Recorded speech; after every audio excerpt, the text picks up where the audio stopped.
साथियों, अभी railway group D में जिनका पेपर बाकी है, यानी जिनका पेपर अभी 14, 15, 16, 17, 19, 21, 22, 23 या आने वाले शिफ्टों में है, जिनका सीटी वगैरह नहीं दिख रहा है, उन सभी साथियों के लिए अब तक हुए रेलवे ग्रुप डी के पेपर में जिस टाइप के क्वेश्चंस आपके साइंस के पूछे गए हैं, बिल्कुल exam oriented most expected questions करवाएंगे। पूरे 100 क्वेश्चन बहुत ही कम समय में आपको करवा देंगे। ये क्वेश्चन साथियों बहुत ही इंपॉर्टेंट है, जो कि आपके आने वाले शिफ्टों में आपसे पूछे जाएंगे।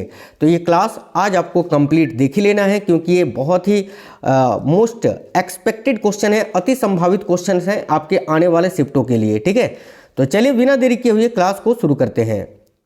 साथियों, जिनका सीटी वगैरह नहीं दिख रहा है, इसका मतलब ये नहीं कि आपका सीटी नहीं दिखेगा, दिखेगा यार। अभी 16 जनवरी तक पेपर है, तो आराम से टेंशन मत लीजिएगा आप लोग, आपका भी सीटी वगैरह दिख जाएगा। वैसे जिनका जिनका दिख गया है या किसी का अगर नहीं भी दिखा है, तो आप लोग हमें कमेंट बॉक्स में जरूर बताना आपका पेपर कब है और किस शिफ्ट में है। तो चलिए शुरू करते हैं। क्वेश्चन है, प्रतिरोध की ऐसा इकाई क्या होती है? तो देखिए, प्रतिरोध की जो ऐसा इकाई है ना, ये ओम होती है। साथियों, डाउट में मत रहना, ये क्वेश्चन 9th और 10th कि एनसीईआरटी के क्वेश्चंस हैं। जिन जिन टॉपिक से आपको क्वेश्चंस पूछे जा रहे हैं पेपर में, वही क्वेश्चन आप पूछोगे। सर, आपने बोला था कि जितने साइंस के क्वेश्चंस पूछे जा चुके हैं अब तक 27 तारीख से लेकर अभी तक के, वो मैं करा दूंगा। जितने करंट पूछे गए कराऊंगा ना। आज मैं रात में जो है ना साइंस के वो सारे क्वेश्चंस कराने वाला हूँ एक ही वीडियो में, जिसमें 27 तारीख से लेकर अभी 13 दिसंबर तक जितने भी क्वेश्चंस पूछे गए हैं, एग्जैक्ट क्वेश्चंस, वो मैं आपको करवा दूंगा। और करंट अफेयर्स की जो जितने करंट पूछे गए हैं वो एक अलग वीडियो में करवा दूंगा। आप लोग बस जुड़े रहिए, सब कुछ होगा। उससे पहले जितनी भी एक्सपेक्टेड क्लासेस आपको करवाए हैं ऑलरेडी करंट अफेयर्स के, अगर नहीं देखा है तो देख लो, क्योंकि सारे वही क्वेश्चन है, सारे वहीं से क्वेश्चन आ रहे हैं यार। देखो, तो ओम याद रखना, ऑप्शन नंबर सी इस क्वेश्चन का करेक्ट आंसर होगा। अगला क्वेश्चन है, नकारात्मक त्वरण निम्न में से किसकी दिशा के विपरीत होता है? देखिए, जो नकारात्मक त्वरण होता है ना, ये वेग के विपरीत दिशा में होता है। याद रखिएगा, वेग का विपरीत दिशा में होता है। तो option number A correct answer होगा, वेग। आगे देखिए, 1 किलोवाट का मान कितना होता है? 1 किलोवाट घंटा बराबर क्या होता है? तो 1 किलोवाट का मान अगर हम यहाँ पर देखें ना, तो वो होता है 3.6 × 10⁶ जूल। ठीक है, याद रखना, -6 नहीं होता है, ये केवल 6 प्लस पॉजिटिव में होता है। ऑप्शन नंबर डी इस क्वेश्चन के लिए करेक्ट आंसर है, आपको याद रखना है। अगला क्वेश्चन है, ऑक्टेव्स वर्गीकरण के न्यूलॉन्स लॉ में निम्न में से कौन सा अंतिम तत्व है? तो ध्यान से देखिए, यहाँ आपका करेक्ट आंसर होगा थोरियम। आप बोलोगे सर पीरियोडिक टेबल नहीं, एक आध क्वेश्चन जो है ना, मैंने जैसे कि देखा अभी डी ब्लॉक वगैरह से पूछ लिया था, तो एक आध क्वेश्चन टपक जा रहा है, तो मुझे वो क्वेश्चन जो है इंपॉर्टेंट लगा था, इसीलिए मैंने ऐड कर दिया था। देखो, पानी को ब्लीचिंग पाउडर में मिलाने पर कौन सी गैस निकलती है? वेरी वेरी इंपॉर्टेंट क्वेश्चन है। पानी को जब हम ब्लीचिंग पाउडर पर मिलाते हैं तो कौन सी गैस निकलती है? तो साथियों, पानी को जब हम ब्लीचिंग पाउडर का सूत्र क्या होता है? CaOCl2। जब इसमें मिलाते हैं तो कौन सी गैस निकलती है? तो इसमें क्लोरीन गैस निकलती है साथियों, याद रखना, क्लोरीन। ठीक है, option number B correct answer हो जाएगा, क्लोरीन। याद रखना, क्वेश्चन बहुत ही इंपॉर्टेंट है। देखिए, बहुत important question, very very important question साथियों। अलैंगिक प्रजनन लैंगिक प्रजनन से भिन्न है। अलैंगिक प्रजनन में क्या होता है बेसिकली, बताइए। तो देखिए, अलैंगिक प्रजनन में क्या होता है, नए जीव जनक जो है ना, ये माता पिता के समान होते हैं। माता पिता नहीं, यहाँ पर जो है ना आप जनक बोल दो, जनक के समान होते हैं, क्योंकि इसमें माता पिता थोड़ी होता है, केवल एक ही पेरेंट्स होता है ना। अलैंगिक जनन में केवल एक ही पेरेंट्स होता है, लैंगिक जनन में दो जनक होता है, माता और पिता। ठीक है, मेल और फीमेल। तो यहाँ ऑप्शन नंबर सी इस क्वेश्चन का करेक्ट आंसर होगा कि नए जीव जनक जो होते हैं ना, नए जीव जनक जो है, नए जीव जो होते हैं वो जनक के समान होते हैं, केवल यही आपको याद रखना है। चलिए आगे देखिए, अगला क्वेश्चन है, सर्च लाइट का परावर्तक कौन सा है? बताइए, सर्च लाइट में किस दर्पण का प्रयोग होता है भाई? तो सर्च लाइट का जो परावर्तक होता है ना, वो होता है साथियों अवतल दर्पण। याद रखेंगे, ऑप्शन नंबर सी इस क्वेश्चन के लिए आपका बिल्कुल करेक्ट है। साथियों, अभी तक जो आपका पेपर हुआ है ना, 27 नवंबर से लेकर अभी 13 आज तो पेपर आपका नहीं है, 12 दिसंबर तक जो आपका पेपर हुआ था, है ना, उसके आधार पर ये क्वेश्चंस आपके करवा रहे हैं। एक्सपेक्टेड बहुत इंपॉर्टेंट क्वेश्चन है ये, हल्के में मत लेना इन क्वेश्चनों को, आपके पेपर में डायरेक्ट पूछे जाएंगे। देखो, नेक्स्ट क्वेश्चन है, रेन बियर के नोड्स सूक्ष्म रिक्त स्थान होते हैं जो कि किस में पाया जाता है? बताइए, रेन बियर के नोड्स में सूक्ष्म रिक्त स्थान होता है जो कि डैश में पाया जाता है। याद रखिए, ऑप्शन नंबर डी करेक्ट होगा, माइलिन कृत एक्सोन में पाए जाते हैं ये। तो ऑप्शन नंबर डी इस क्वेश्चन का करेक्ट आंसर हो जाएगा। अगला, निम्न में से किस अभिक्रिया द्वारा उच्च प्रतिक्रिया वाली धातुओं का निष्कासन होता है? साथियों, वेरी वेरी इंपॉर्टेंट क्वेश्चन, बहुत ही इंपॉर्टेंट क्वेश्चन है, ध्यान से देखिएगा।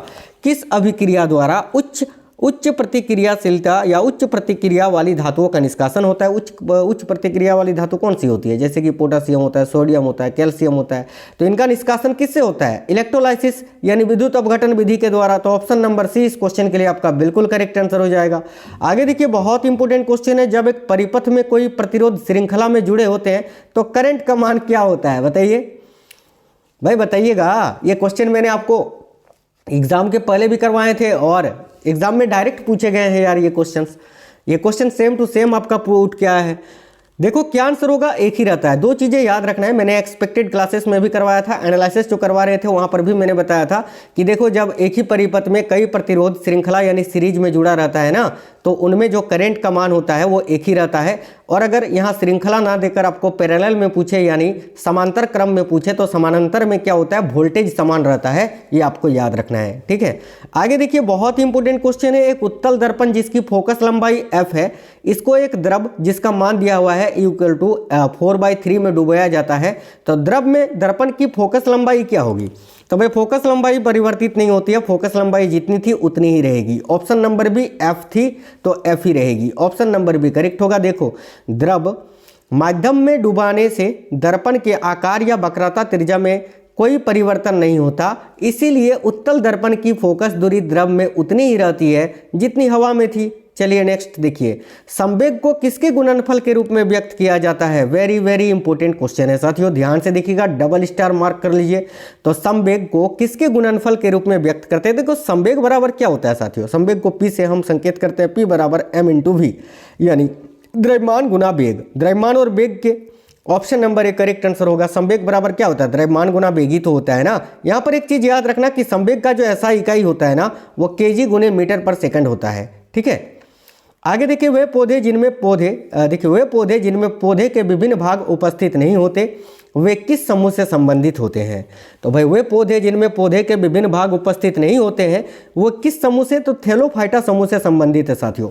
Option number D correct answer होगा, थैलोफाइटा समूह से। निम्न में से कौन सा अम्ल है जो लाल चींटियों में उपस्थित होता है? बताइए, लाल चींटियों में पाया जाने वाला अम्ल कौन सा है साथियों? ध्यान से देखिए, करेक्ट आएगा फॉर्मिक अम्ल, ठीक है, जिसको मेथेनोइक अम्ल के नाम से भी आप जानते हैं। ऑप्शन नंबर ए करेक्ट होगा, फॉर्मिक अम्ल। याद रखेंगे, एक परमाणु में न्यूट्रॉनों की संख्या किसके बराबर होती है? बताइए, न्यूट्रॉनों की संख्या आप किस प्रकार से निकाल सकते हैं किसी भी परमाणु में? तो याद रखिए, द्रव्यमान संख्या, ठीक है, द्रव्यमान संख्या में जब आप द्रव्यमान संख्या को ए से संकेत करते हैं, परमाणु संख्या को जेड से। तो द्रव्यमान संख्या में जब आप परमाणु संख्या को माइनस करोगे ना, तो उसमें आपको न्यूट्रॉनों की संख्या निकल कर आ जाएगी। तो ऑप्शन नंबर डी इस क्वेश्चन का करेक्ट आंसर हो जाएगा। देखिए, आप लोग वीडियो को लाइक जरूर करिए साथियों। आपके लिए दिन रात आपको पता है क्लासेस लेके आते हैं, बहुत इंपॉर्टेंट एनालिसिस के साथ। ऐसे ही कोई क्वेश्चन नहीं करा देते उठा के, ठीक है। रिसर्च करते हैं, एनालिसिस करते हैं, देखते हैं कि क्या क्वेश्चन पूछ रहा है, कहाँ से क्वेश्चन पूछ रहा है, आने वाले शिफ्टों में कौन सा क्वेश्चन पूछ सकता है। तो ध्यान से थोड़ा सा ये क्लास को देखा करिए और साथियों थोड़ा लाइक करते हैं तो हमें मोटिवेशन मिल जाता है। बाकी आपकी मर्जी है। देखो, मेरा जो काम है वो तो मैं करता ही रहूँगा, आज से नहीं 2018 से कर रहा हूँ। देखो, निम्न में से कौन सी धातु है जो केरोसिन तेल में संग्रहित होती है? ध्यान से देखिए, निम्न में से कौन सी धातु है जो केरोसिन तेल में संग्रहित होती है? देखो, यहाँ आपका करेक्ट आंसर होगा सोडियम।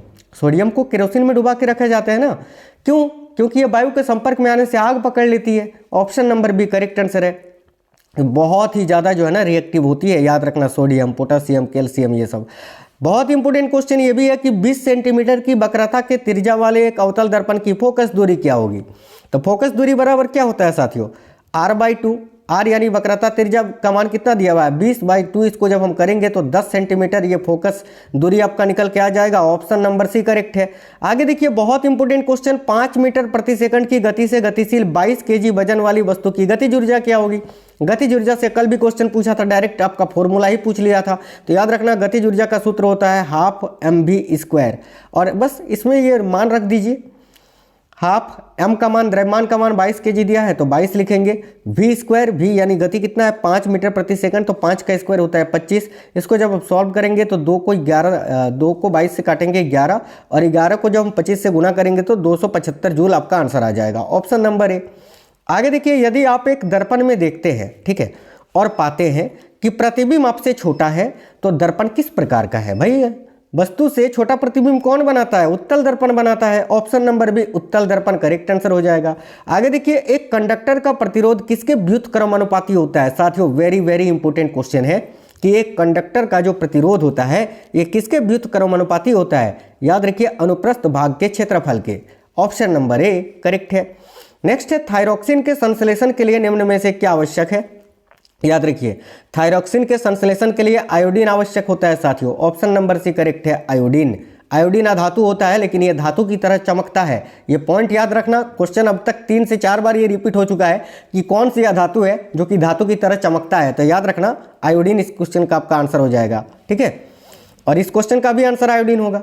चलिए नेक्स्ट क्वेश्चन देखिए, अगला है, निम्न में से किसने रासायनिक संयोजन के 2 महत्वपूर्ण नियमों की स्थापना करके रासायनिक विज्ञान की नींव रखी थी? बताइए, रासायनिक विज्ञान का पिता किसको कहा जाता है? लोवेजियर को। तो भाई ऑप्शन नंबर सी इस क्वेश्चन का आंसर हो जाएगा, एंटोइन एल लोवेजियर। ठीक है, आगे देखिए, नेक्स्ट है, धातु ये अम्लों के साथ अभिक्रिया द्वारा क्या उत्पन्न करती है? तो भाई जो धातु होती है ना, धातु ये अम्लों के साथ अभिक्रिया करके क्या उत्पन्न करती है? तो एक तो आपका सॉल्ट बनाती है और एक हाइड्रोजन गैस बनाती है। तो ऑप्शन नंबर सी करेक्ट आएगा। धातु जब अम्ल के साथ अभिक्रिया करती है तो लवण और हाइड्रोजन गैस प्राप्त होता है। नेक्स्ट क्वेश्चन है, क्लोरीन गैस का उपयोग निम्न में से किसके निर्माण में किया जाता है? साथियों बहुत इंपॉर्टेंट क्वेश्चन, बताइए। देखिए, क्लोरीन गैस का उपयोग अभी मैंने आपको बताया था ना, जब ब्लीचिंग पाउडर की क्रिया हम जल से कराते हैं तो क्लोरीन गैस प्राप्त होता है। तो बस इसी का उल्टा है ये।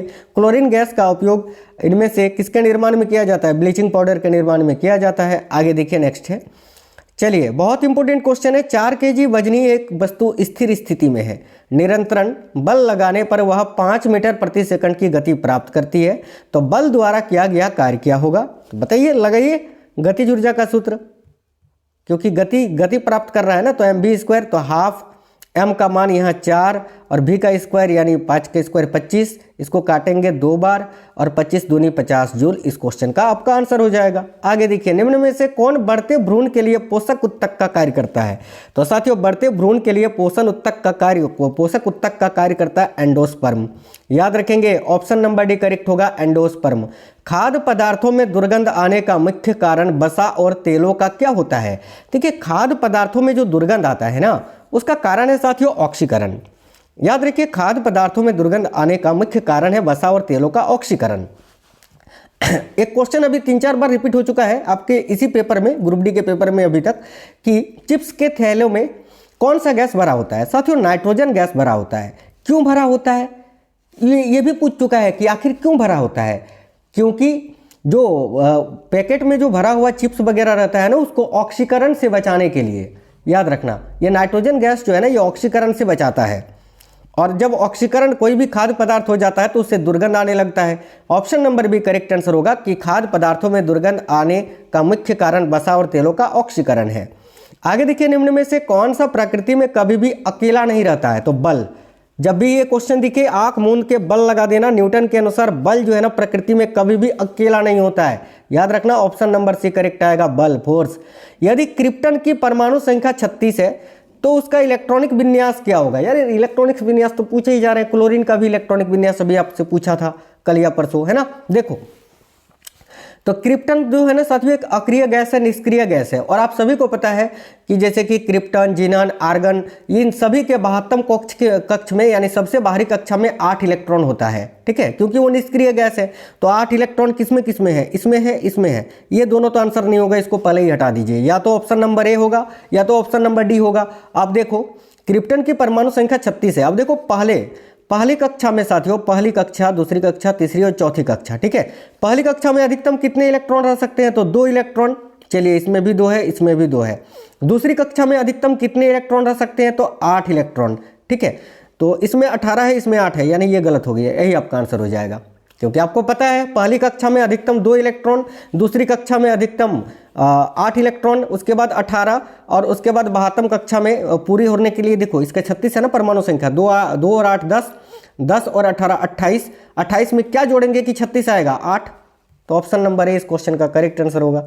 कई तरह से आप इसको निकाल सकते हैं अपने भाषा में समझ के। निम्न में से कौन सी गैस है जो बायोगैस संयंत्र में उत्पन्न नहीं होती है?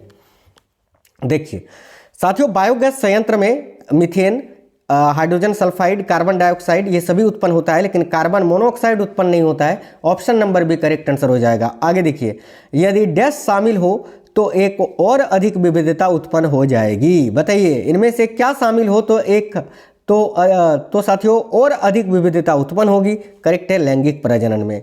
लैंगिक प्रजनन में जो है ना विविधता अधिक देखने को मिलती है इसके किसके ई में, तो साथियों तुलना करें अगर अलैंगिक प्रजनन से तो, है ना। तो ऑप्शन नंबर ए करेक्ट होगा लैंगिक प्रजनन।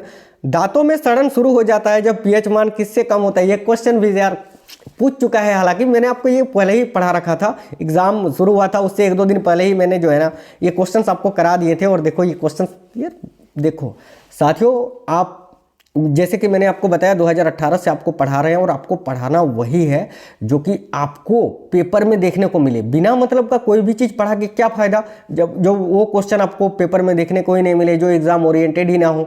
ऐसे में हमें भी अच्छा लगेगा ना जब आप मेरी क्लास से पढ़कर जाओगे और वो क्वेश्चन आपको देखने को मिलेगा, तब आप दोबारा आओगे मेरे पास पढ़ने के लिए। तो आपको गलत चीज़ क्यों पढ़ाएंगे। ये बहुत इंपॉर्टेंट क्वेश्चन है, जितनी भी क्लासेस में करवा रहा हूँ, चाहे साइंस के हो या करेंट अफेयर्स के, चुपचाप देख लेना। दांतों में सड़न शुरू हो जाती है जब पीएच मान 5.5 से कम हो जाता है, याद रखना। ऑप्शन नंबर ए इस क्वेश्चन का करेक्ट आंसर हो जाएगा साथियों। क्वेश्चन फिर से रिपीट होगा, देखो बहुत इंपॉर्टेंट क्वेश्चन है। उठाए गए हथौड़े के पास क्या होती है, तो भाई उठाया गया जो हथौड़ा है ना, इसमें कौन सी ऊर्जा है, तो इसमें स्थितिज ऊर्जा होगी। आप बोलोगे सर गतिज ऊर्जा क्यों नहीं, क्योंकि हथौड़ा केवल आपने उठा के रखा है, चला थोड़ी रहे हो। अगर चलाओगे तो उसमें गतिज ऊर्जा होगी, लेकिन केवल उठा के रखा है ना तो उसमें स्थितिज ऊर्जा होगी। याद रखना स्थितिज ऊर्जा का सूत्र होता है mgh, ठीक है। और गतिज ऊर्जा का मैंने बताया 12 mv² होता है। देखिए बहुत ही इंपॉर्टेंट क्वेश्चन ये भी है कि m द्रव्यमान के साथ चलती हुई वस्तु की गतिज ऊर्जा का मूल्य क्या होगा यदि इसकी गति v से बढ़ाकर 2v तक दोगुना कर दिया जाए, तो भाई 4 गुनी हो जाएगी। याद रखना 4 काइनेटिक एनर्जी में ये बदल जाएगी। Option number B. निम्न में से कौन सा एक अम्ल का गुण नहीं है। साथियों अम्ल नीले लिटमस को लाल कर देता है, बिल्कुल। अम्ल का स्वाद खट्टा होता है, बिल्कुल। अम्ल का स्वाद कड़वा होता है, नहीं, यही गलत है, यही आपका आंसर होगा ऑप्शन नंबर सी। बाकी अम्ल क्षार के साथ मिलकर लवण बनाता है, ये भी सही है। ऑप्शन नंबर सी गलत है, यही आपका आंसर होगा। मानव नरों में मूत्र और वीर्य के प्रवाह के लिए एक ही मार्ग होता है, जिसे क्या कहते हैं, तो इसको मूत्र मार्ग बोलते हैं साथियों। ऑप्शन नंबर डी करेक्ट होगा मूत्र मार्ग। बिल्कुल फास्ट करवा रहे हैं। एम कक्ष में शामिल हो सकने वाले इलेक्ट्रॉनों की संख्या कितनी होती है, आप बताइए यार। देखो KLMN 4 कक्षाएं होती हैं, इसका नंबरिंग होता है, नंबरिंग कर देना 1 2 3 4। एम कक्षा का मिला है, पूछा है, तो एम कक्षा में कितना मान है, एम का मान 3 है। इसको निकालने का सूत्र होता है 2n²। एन की जगह पर एम का मान रखेंगे 2n, यानी एम का मान कितना है, तो n पूछे गए, इसका मतलब ये नहीं कि n की जगह पर 4 रख दो, n मतलब कि कक्षा की संख्या। तो m कक्षा का पूछा है तो m का मान 3 है, तो 3 का स्क्वायर करेंगे तो 3 3 9, 3 को 3 से गुना करेंगे तो 9, 9 को जब 2 से गुना करेंगे तो 18, यानी इस क्वेश्चन का आंसर आपका 18 हो जाएगा। गलत मत कर देना पेपर में। निम्न में से कौन एक एम्फोटेरिक ऑक्साइड है। भाई amphoteric oxide very important question है, याद रखना। एल्युमिनियम ऑक्साइड जो होता है ना वो एम्फोटेरिक ऑक्साइड होता है। ऑप्शन नंबर डी करेक्ट होगा। उत्तक क्या होते हैं साथियों, बताइएगा उत्तक क्या होते हैं। भाई देखो उत्तक की अगर हम बात करें ना तो उत्तक वे कोशिकाएं हैं जो मूल रूप से दिखने और कार्य करने में समान होती है। ऑप्शन नंबर ए इस क्वेश्चन का राइट आंसर हो जाएगा। अगला क्वेश्चन है प्रारंभिक भारतीय दार्शनिक के अनुसार प्रत्येक वस्तु कितने मूल तत्वों से बनी है, तो प्रत्येक वस्तु जो है ना 5 मूल तत्वों से मिलकर बनी होती है, ठीक है। वो 5 मूल तत्व कौन से हैं मैंने यहाँ लिखा था, देखो। एक आपका वायु, पृथ्वी, अग्नि, आकाश और जल, ठीक है। क्वेश्चन है एक एल्कोहल का क्वथनांक 78 डिग्री सेल्सियस है, तो केल्विन पैमाने पर इसका तापमान क्या होगा। सिंपल सी बात है, 78 डिग्री सेल्सियस है ना, इसमें 273 डिग्री आप जोड़ दीजिए। जब 273 आप जोड़ोगे जो मान आएगा वही आपका केल्विन होगा। Option number B 351 kelvin correct answer है। निम्न में से कौन सा मानव शरीर की गतिविधि के लिए मुख्यतः जिम्मेदार है, याद रखिएगा ऑप्शन नंबर ए तंत्रिका एवं पेशीय उत्तकों का संयोजन, ठीक है। आगे देखिए कोशिकांग माइटोकॉन्ड्रिया किन में पाया जाता है, तो कोशिकांग माइटोकॉन्ड्रिया की बात करें ना तो ये साथियों यूकैरियोटिक कोशिकाओं में पाया जाता है। ऑप्शन नंबर बी इस क्वेश्चन का करेक्ट आंसर होगा। आगे देखिए कौन सा कोशिकांग है जो केवल पादप कोशिका में पाया जाता है, याद रखिए प्लास्टिड। प्लास्टिड जो होता है ना केवल पादप कोशिका में पाया जाता है। न्यूक्लियस की खोज किसने की थी? तो न्यूक्लियस की खोज 1831 में हुई थी। किसने की थी? रॉबर्ट ब्राउन ने की थी। Option number A. कोशिका की खोज 1665 में हुई थी। किसने की थी? तो रॉबर्ट हुक ने की थी। ये भी आपको याद रखना है। चलिए आगे देखिए, नेक्स्ट क्वेश्चन है साथियों, कपाल तंत्रिका कितनी जोड़ी होती है? वेरी वेरी इंपॉर्टेंट क्वेश्चन, याद रखना। कपाल तंत्रिका 12 जोड़ी होती है, यानी 24 टोटल। कितनी जोड़ी पूछी है? तो 12 जोड़ी। और मेरु तंत्रिकाएं पूछे तो 31 जोड़ी होती है, ये भी आपको याद रखना है। देखिए, मस्तिष्क कौन सी प्रणाली का एक हिस्सा है? मस्तिष्क की अगर बात करें तो स्नायु प्रणाली का हिस्सा होता है। ऑप्शन नंबर डी करेक्ट होगा, स्नायु प्रणाली का। कपाल तंत्रिका के प्रकार कौन से होते हैं? तो साथियों कपाल तंत्रिका के प्रकार कौन से हैं भाई? संवेदी तंत्रिका, प्रेरक तंत्रिका, मिश्रित तंत्रिका, उपयुक्त तीनों। Option number D. अगला क्वेश्चन है, स्पाइनल कॉर्ड यानी कशेरुक रज्जु में कितनी जोड़ी तंत्रिका निकलती हैं? अभी बताए थे ना 31 जोड़ी निकलती है, टोटल 62। तो ऑप्शन नंबर डी करेक्ट होगा, 31 जोड़ी। निम्न में से किसमें तंत्रिका तंत्र नहीं पाया जाता है? बताइए, इनमें से किसमें तंत्रिका तंत्र नहीं पाया जाता है? जोंक, घोंघा, टेपवर्म, इन तीनों में पाया जाता है। अमीबा में नहीं पाया जाता है। अमीबा जो कि एक कोशिकीय जीव है, याद रखना। ठीक है, चलिए नेक्स्ट क्वेश्चन देखिएगा। अमीबा किस विधि से अपना प्रजनन करता है? याद रखना, बाइनरी फ्यूजन से। निम्नलिखित में से कौन सी ग्रीन हाउस गैस नहीं है? यहाँ पर देखिए कौन सी ग्रीन हाउस गैस नहीं है। यहाँ पर साथियों देखिए, यहाँ पर थोड़ा टाइपिंग मिस्टेक हो गया है। ठीक है, ये कार्बन मोनोऑक्साइड और अमोनिया, ये दोनों ही जो है ना ग्रीन हाउस गैस नहीं है, याद रखना। ये दोनों ही ग्रीन हाउस गैस नहीं है। तो सी और डी दोनों ही आपको याद रखना है, दोनों ही ग्रीन हाउस गैस नहीं है। मीथेन है, कार्बन डाइऑक्साइड भी है, लेकिन कार्बन मोनोऑक्साइड भी नहीं है, अमोनिया भी नहीं है। आगे देखिए, प्लाज्मा झिल्ली बनी होती है किससे? प्लाज्मा झिल्ली यानी सेल मेम्ब्रेन, बताइए किससे बनी होती है? तो ये प्रोटीन और लिपिड से मिलकर बनती है। Option number D correct answer होगा। और जो साथियों सेल वाल होता है ना, कोशिका भित्ति, वो किससे मिलती है? तो वो किससे मिलकर बनती है? तो वो सेल्यूलोज का बना होता है, काइटिन का बना होता है, याद रखना। आगे देखिए, लोहे का क्यूरी ताप कितना होता है? साथियों याद रखेंगे सभी, लोहे का जो क्यूरी ताप होता है ना, वो 770 डिग्री सेल्सियस होता है। ठीक है, तो केल्विन में दिया है, तो इसको 273 डिग्री केल्विन आप जोड़ दीजिए, तो कितना निकल कर आएगा? 1043 केल्विन। दोनों में से कोई भी याद रखोगे तो चलेगा। केल्विन का याद रखना तो 1043 याद रखना, ये ज़्यादा इजी है, इसको याद रखना। 770 डिग्री सेल्सियस, अगर सेल्सियस में पूछे तो यही आपको आंसर बता देना है। केल्विन में पूछेगा तो इसमें 273 ऐड करके बता देना कि 1043 केल्विन होगा। आगे देखो, अगला क्वेश्चन है, क्षार का जलीय विलयन कैसा होता है? बताइए। देखिए, क्षार जो होता है ना, ये लाल लिटमस को नीला कर देता है। बिल्कुल ये सही है, तो option number B correct answer हो जाएगा। आगे देखिए, चर्चित हाइड्रोक्सीक्लोरोक्विन दवा का हाल ही में संबंध किससे है? तो ये देखिए, कोविड-19 के समय बहुत ही ज़्यादा फेमस थी ये दवा साथियों, हाइड्रोक्सीक्लोरोक्विन। तो याद रखना, कोविड-19 से ये संबंधित है। शक्ति का मात्रक क्या होता है? पावर की यूनिट आपसे पूछा है, तो शक्ति का मात्रक तो वाट होता है simply. Option number C correct है, वाट। आगे देखिए, निम्न में से कौन सा पेट्रोलियम परिष्करण का उप उत्पाद नहीं है? तो साथियों पेट्रोलियम परिष्करण का उप उत्पाद आपका पेट्रोल भी है, ठीक है, चारकोल भी है, एस्फाल्ट भी है, कोयला नहीं है ना। तो कोयला इस क्वेश्चन का करेक्ट आंसर हो जाएगा, ऑप्शन नंबर सी। अगला, निम्नलिखित में से कौन सा जीवाश्म ईंधन है? बताइए, इनमें से कौन सा जीवाश्म ईंधन है? तो अल्कोहल भी नहीं है, ईथर भी नहीं है, वाटर गैस। प्राकृतिक गैस जो है ना, ये आपका जीवाश्म ईंधन है साथियों। तो ऑप्शन नंबर डी इस क्वेश्चन का करेक्ट आंसर होगा, प्राकृतिक गैस। देखिए, बड़ा ही इंपॉर्टेंट क्वेश्चन है। क्वेश्चन में पूछा ही जा रहा है कि मानव शरीर में रक्त के शुद्धिकरण की प्रक्रिया को क्या कहते हैं? सिंपल सा क्वेश्चन है, ऑप्शन नंबर ए करेक्ट होगा, डायलिसिस।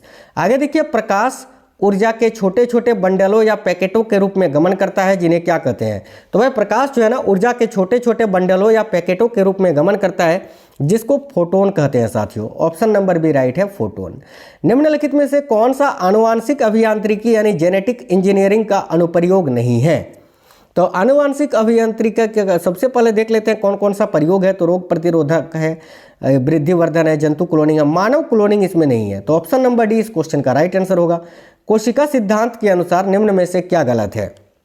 देखिए, कोशिका सिद्धांत के अनुसार एक में लिखा है जीव कोशिका के बने होते हैं, बिल्कुल। नई कोशिका पुरानी कोशिका से बनती है, बिल्कुल। सभी कोशिकाओं पर कोशिका भित्ति पाई जाती है, नहीं। देखो, जो जंतु कोशिका होती है ना, एनिमल सेल, उसमें कोशिका भित्ति नहीं पाई जाती है साथियों। कोशिका भित्ति की बात करें तो ये केवल पादप कोशिका में पाई जाती है। पादप में पाया जाता है, जीवाणु में पाया जाता है, इसके अलावा कवक में पाया जाता है, शैवाल में पाया जाता है, लेकिन जंतु कोशिका में कोशिका भित्ति नहीं पाई जाती है। तो ये गलत है, यही आपका आंसर हो जाएगा, याद रखिएगा, ठीक है। आगे देखिए, पॉलीथीन एक रेजिन है जो निम्न में से किसके बहुलीकरण से प्राप्त होती है? तो पॉलीथीन की अगर बात करें तो एथिलीन के बहुलीकरण से यह प्राप्त होती है, ऑप्शन नंबर डी। प्रायोगिक आनुवांशिक विज्ञान का जनक कौन है? याद रखिए, प्रायोगिक आनुवांशिक विज्ञान का जनक मॉर्गन है साथियों, Thomas Hunt Morgan, option number D correct आएगा। अगला, किस तापमान पर सेल्सियस और फ़ारेनहाइट तापमापियों के पाठ्यांक समान होते हैं? तो याद रखिए -40 डिग्री पर -40 degree, option number C. Next question देखिए, अग्निशामक बिल्कुल फास्ट करवा रहे हैं, ठीक है।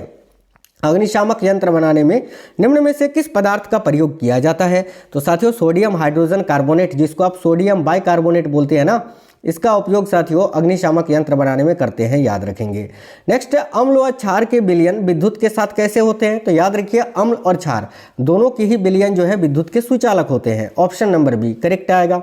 बायोडीजल बनाने में किस वनस्पति का उपयोग किया जाता है? तो बायोडीजल बनाने में जो है ना साथियों रतन जोत नामक वनस्पति का उपयोग करते हैं, ऑप्शन नंबर सी। एक सामान्य व्यक्ति के रक्त का पीएच मान कितना होता है? एक सामान्य व्यक्ति का रक्त का जो पीएच मान होता है ना साथियों, वो 7.35 से 7.45, एवरेज याद रखना 7.4 होता है, ठीक है। निम्न में से किसे कोशिका का पावर हाउस कहते हैं साथियों? कोशिका का पावर हाउस माइटोकॉन्ड्रिया को कहते हैं, जो कि एटीपी के निर्माण में सहायक होता है, याद रखिए ऑप्शन नंबर बी माइटोकॉन्ड्रिया। लाल दवा का रासायनिक नाम आपसे पूछा जा रहा है, क्या होता है? तो देखिए, लाल दवा का जो रासायनिक नाम होता है ना, ये होता है potassium permanganate, option number B correct होगा। किस शारीरिक प्रक्रम से थ्रोम्बिन का संबंध है? तो थ्रोम्बिन का संबंध किससे है साथियों? थ्रोम्बिन, देखिए करेक्ट आंसर क्या हो जाएगा? तो ऑप्शन नंबर बी रुधिर जमाव से। यह रक्त को जमने में सहायता करता है, रक्त का थक्का बनने में सहायता करता है। प्लास्टर ऑफ पेरिस का रासायनिक सूत्र, वेरी वेरी इंपॉर्टेंट क्वेश्चन, याद रखिए। प्लास्टर ऑफ पेरिस का जो रासायनिक सूत्र होता है ना, वो होता है calcium sulphate with half H2O और अगर जिप्सम का पूछे तो होता है कैल्शियम सल्फेट विथ 2H2O, ये दोनों ही याद रखना। अगला क्वेश्चन है, ये जो आपको दिया हुआ है ना यूरेनियम, इसमें न्यूट्रॉनों की संख्या आपको ज्ञात करनी है। मैंने अभी आपको पढ़ाया था कि न्यूट्रॉनों की संख्या आप कैसे निकाल सकते हो। द्रव्यमान संख्या में आप जब देखो, द्रव्यमान संख्या में जब आप परमाणु संख्या को घटा दोगे, ठीक है। तो यहाँ पर द्रव्यमान संख्या क्या है, ये वाला देखो, किसी भी तत्व का परमाणु का जो लिखने का तरीका होता है वो इस प्रकार से होता है। जितनी जो परमाणु संख्या होता है, प्रोटॉन की संख्या, वो नीचे लिखा जाता है, और जो द्रव्यमान संख्या होता है उसको ऊपर लिखा जाता है, इस प्रकार से, ठीक है। तो ये वाला द्रव्यमान संख्या होता है, ये परमाणु संख्या होता है, बेसिकली इससे इसको आपको घटा देना है, ठीक है। तो 238 में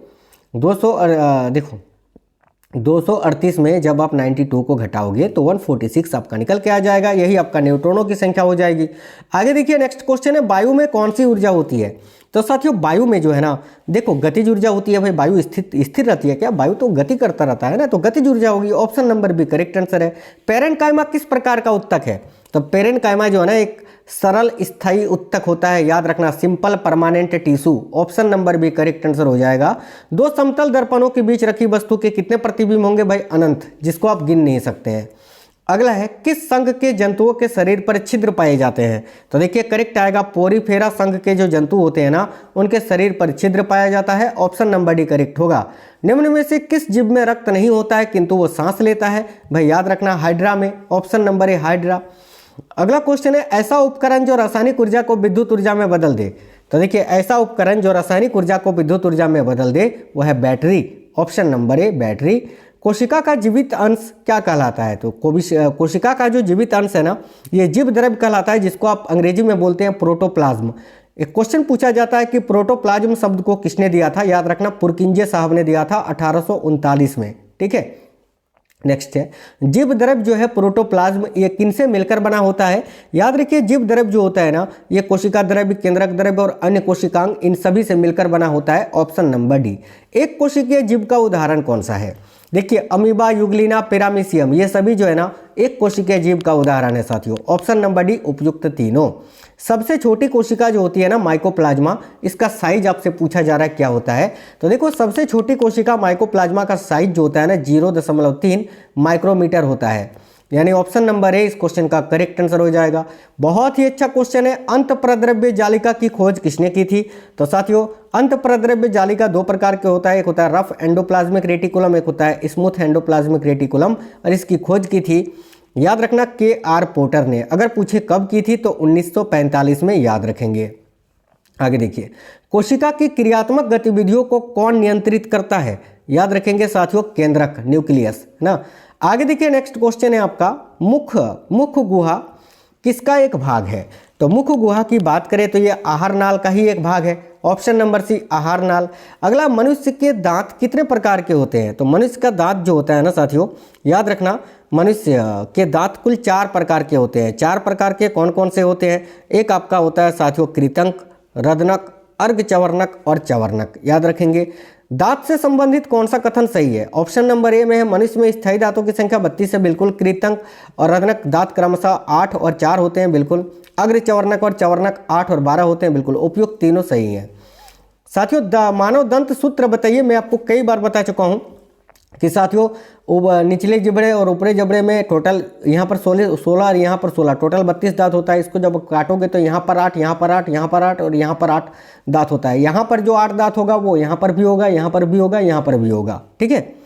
तो देखिए, पहले 2 दांत जो होते हैं ना साथियों, पहले इन 8 दांतों में जो पहले 2 दांत होते हैं वो कृतंक होते हैं, ठीक है, इंसिजर्स जिसको आप बोलते हैं। एक दांत जो होता है वो आपका रदनक होता है, 2 दांत जो होता है वो अर्धचवर्णक होता है, और 3 दांत जो होते हैं ना वो आपका होता है साथियों, क्या होता है? ये आपका चवर्णक होता है, यानी मोलर होता है, ठीक है। तो टोटल कितने होते हैं? तो टोटल यहाँ पर 8 दांत होते हैं, यही 8 दांत यहाँ होते हैं, यही 8 यहाँ, यही 8 यहाँ। तो मैंने क्या बताया था, 2 आपका कृतंक होता है, 1 रदनक होता है, 2 आपका प्रीमोलर यानी अर्धचवर्णक और 3 आपका चवर्णक। तो 2 1 2 3 बाई 2 1 2 3 यही आपका आंसर होता है। ऑप्शन नंबर सी ये दंत सूत्र है, याद रखना। नेक्स्ट क्वेश्चन देखिएगा, दांत के निर्माण में कौन से तत्व शामिल होते हैं? तो उपयुक्त समय देखिए, सबसे अधिक मात्रा में अगर पूछे तो कैल्शियम फॉस्फेट होता है 85%, 10% आपका कैल्शियम कार्बोनेट होता है और अन्य का 5% आपका कैल्शियम फ्लोराइड होता है। आगे देखिए, अगला क्वेश्चन है, इनेमल से संबंधित गलत कथन कौन सा है? तो भाई इनेमल से संबंधित गलत कथन चुनना है। यह मानव शरीर का सबसे कठोर भाग है, ये तो सही है। यह कैल्शियम फॉस्फेट का बना है, बिल्कुल। यह एक प्रकार का प्रोटीन नहीं है, ये एक प्रकार का उत्तक होता है, बिल्कुल। ये तो सी गलत है, यही आपका आंसर होगा, गलत ही आपको चुनना था। हाइड्रोक्लोरिक अम्ल का कार्य क्या होता है? HCl साथियों, जो मानव के पेट में पाया जाता है, इसका कार्य पूछा है, क्या होता है? देखो, यह भोजन को अम्लीयता प्रदान करता है, बिल्कुल। यह जीवाणुओं को नष्ट करने का काम करता है, बिल्कुल। ये जो है ना प्रोपेप्सिन को पेप्सिन में बदलता है, बिल्कुल। ऑप्शन नंबर डी उपयुक्त तीनों। अग्नाशयी रस का पीएच मान कितना होता है? वेरी वेरी इंपॉर्टेंट क्वेश्चन है। तो अग्नाशयी रस जो होता है ना, ये क्षारीय प्रकृति का होता है, इसका पीएच मान 8 होता है। अगर आपसे पित्त रस का पूछे ना, बाइल जूस का पीएच मान कितना होता है, तो याद रखिएगा, वो देखिए पित्त रस नहीं, माफी चाहते हैं, वो उसका भी तो आपका क्षारीय थोड़ा सा अम्लीय प्रकृति का होता है वो, ठीक है, थोड़ा अम्लीय। और अगर आपसे पूछे ना जठर रस का पीएच मान, हाँ ये बहुत इंपॉर्टेंट है, तो जठर रस का पीएच मान आपका होता है 1.2, ये आपको याद रखना है, ठीक है। आगे देखिए, प्रोटीन का पाचन कहाँ से शुरू होता है? तो प्रोटीन का पाचन आमाशय से शुरू होता है, मुख से नहीं। कार्बोहाइड्रेट का पाचन पूछेगा तो मुख आंसर होगा, लेकिन प्रोटीन का पाचन आमाशय से शुरू होता है, याद रखना। जल का अवशोषण कौन से भाग में होता है? तो देखिए, जल का अवशोषण जो है ना, ये छोटी आंत में नहीं, बड़ी आंत में होता है, बिग इंटेस्टाइन में, याद रखना, बृहदांत्र। ऑप्शन नंबर बी करेक्ट होगा, बड़ी आंत में। लार से संबंधित कौन सा कथन गलत है? देखो, ए में लिखा है लार हल्की अम्लीय होता है, जो कि मैंने अभी आपको बताया था, इसका पीएच मान 6.8 होता है, बिल्कुल। लार में टाइलिन नामक एंजाइम पाया जाता है, बिल्कुल। लार स्टार्च को माल्टोज में बदलती है, बिल्कुल। सबलिंगुअल सबसे बड़ी लार ग्रंथि है, ये गलत है। ऑप्शन नंबर डी ही इस क्वेश्चन का करेक्ट आंसर होगा। यकृत यानी लीवर से संबंधित कौन सा कथन सही है? ए में है, यह एक बाह्यस्रावी ग्रंथि है, बिल्कुल। मानव शरीर की सबसे बड़ी ग्रंथि भी है, बिल्कुल। इसमें पित्ताशय के अंदर पित्त रस जमा रहता है, हाँ। तो ऑप्शन नंबर डी उपयुक्त तीनों सही है। ग्रास नली की लंबाई पूछा जा रहा है साथियों। इसोफेगस की लंबाई बताइए कितनी होती है? कितनी बार पढ़ा है? 25 सेंटीमीटर होती है। ऑप्शन नंबर ए करेक्ट होगा। निम्न में से किसका पाचन मनुष्य में नहीं होता है? बताइए, निम्न में से किसका पाचन मनुष्य में नहीं होता है? तो स्टार्च का होता है, वसा का होता है, प्रोटीन का, कैरोटीन का नहीं होता है। तो ऑप्शन नंबर डी करेक्ट होगा, कैरोटीन। ठीक है, एक क्वेश्चन मैं आपसे पूछूंगा, इसका आंसर कमेंट बॉक्स में बता दीजिए कि वसा का पाइसीकरण किसके द्वारा होता है? पित्त, यकृत या इलियम? इसका आंसर सभी साथी कमेंट बॉक्स में बताएंगे। साथी में जरूर बताइए आपको ये क्लास कैसा लगा है, क्वेश्चंस कैसे थे, और करंट अफेयर्स की क्लासेस आप लोग देख रहे हो कि नहीं? जो डेली करवा रहा हूं जरूर देखो, सारे वहीं से आ रहा है।